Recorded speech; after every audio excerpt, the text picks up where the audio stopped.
আওয়ামী লীগ সরকারের পতনের পর বিএনপির নেতাকর্মীদের চেহারা পাল্টে গেছে মন্তব্য করে দলটির মধ্যে ফ্যাসিবাদের পদধ্বনি শুনতে পাবার কথা বলেছেন গণ অধিকার পরিষদের সভাপতি নুরুল হক নূর।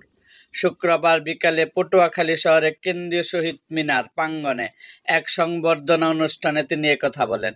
গণ অধিকার পরিষদের নেতা বলেন, বিএনপি সহ ৪২টি দল নিয়ে আমরা যুগপৎ আন্দোলন করেছি, কিন্তু দুঃখের বিষয় ক্ষমতা যেতে না যেতে বিএনপির নেতাকর্মীদের চেহারার বদল আমরা দেখতে পাচ্ছি। আওয়ামী লীগ ফ্যাসিবাদের পদধ্বনি তাদের কর্মকাণ্ডেও শুনতে পাচ্ছি। বিএনপির বিরুদ্ধে জোট গঠনের সম্ভাবনার কথাও বলেন নূর। তিনি বলেন, বিএনপি যদি এটা উপলব্ধি করে যারা আন্দোলন করে বিগত ১.৫ দশক রক্ত দিয়েছে তাদের নিয়ে জাতীয় সরকার করবে, তাদের মূল্যায়ন করবে, তবেই তাদের সঙ্গে জোট হবে, রাজনৈতিক সমঝোতা হবে। অন্যথায় বিএনপির বাইরে বিকল্প জোট হবে, বিকল্প শক্তিকে নিয়ে এককভাবে নির্বাচন করা হবে। কোনো দল যেন সংসদে এককভাবে মাতাব্বরি করতে না পারে, সেজন্য সংখ্যানুপাতিক নির্বাচনের দাবি জানান তিনি।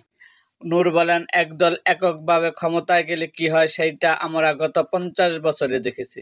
আর কোনো দলকে এককভাবে ক্ষমতায় নিয়ে আমরা স্বৈরাচার ফ্যাসিবাদী হতে দেব না। তরুণরা কারো ক্ষমতায় সিঁড়ি হওয়ার জন্য রক্ত দেবে না। মন্তব্য করে গণ অধিকার পরিষদের নেতা বলেন, তরুণরা আগামীতে নতুন বাংলাদেশ বিনির্মাণের জন্য, নতুন রাজনীতি প্রতিষ্ঠার জন্য সংগঠিত হচ্ছে।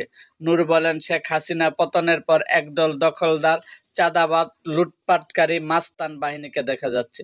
জনগণকে এই মাস্তান বাহিনীর লুটেরা, দখলদার, চাঁদাবাজি মাফিয়াদের বিরুদ্ধে ঐক্যবদ্ধ হতে হবে। আওয়ামী লীগকে যেভাবে হটিয়েছে, বাংলার জমিনে আর কোনো দখলদার, চাঁদাবাজ, মাফিয়া দলকে প্রতিষ্ঠিত হতে দেওয়া যাবে না।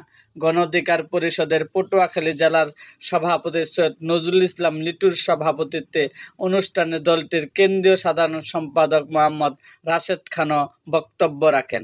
এরকম আরও ভিডিও পেতে এবং রাজনৈতিক অঙ্গনের নানা ঘটনা ও ইতিহাস জানতে আমাদের মুক্তাগাছা ইতিহাস মিডিয়া ইউটিউব চ্যানেলটিকে সাবস্ক্রাইব করুন এবং পাশে থাকা বেল আইকনটি বাজিয়ে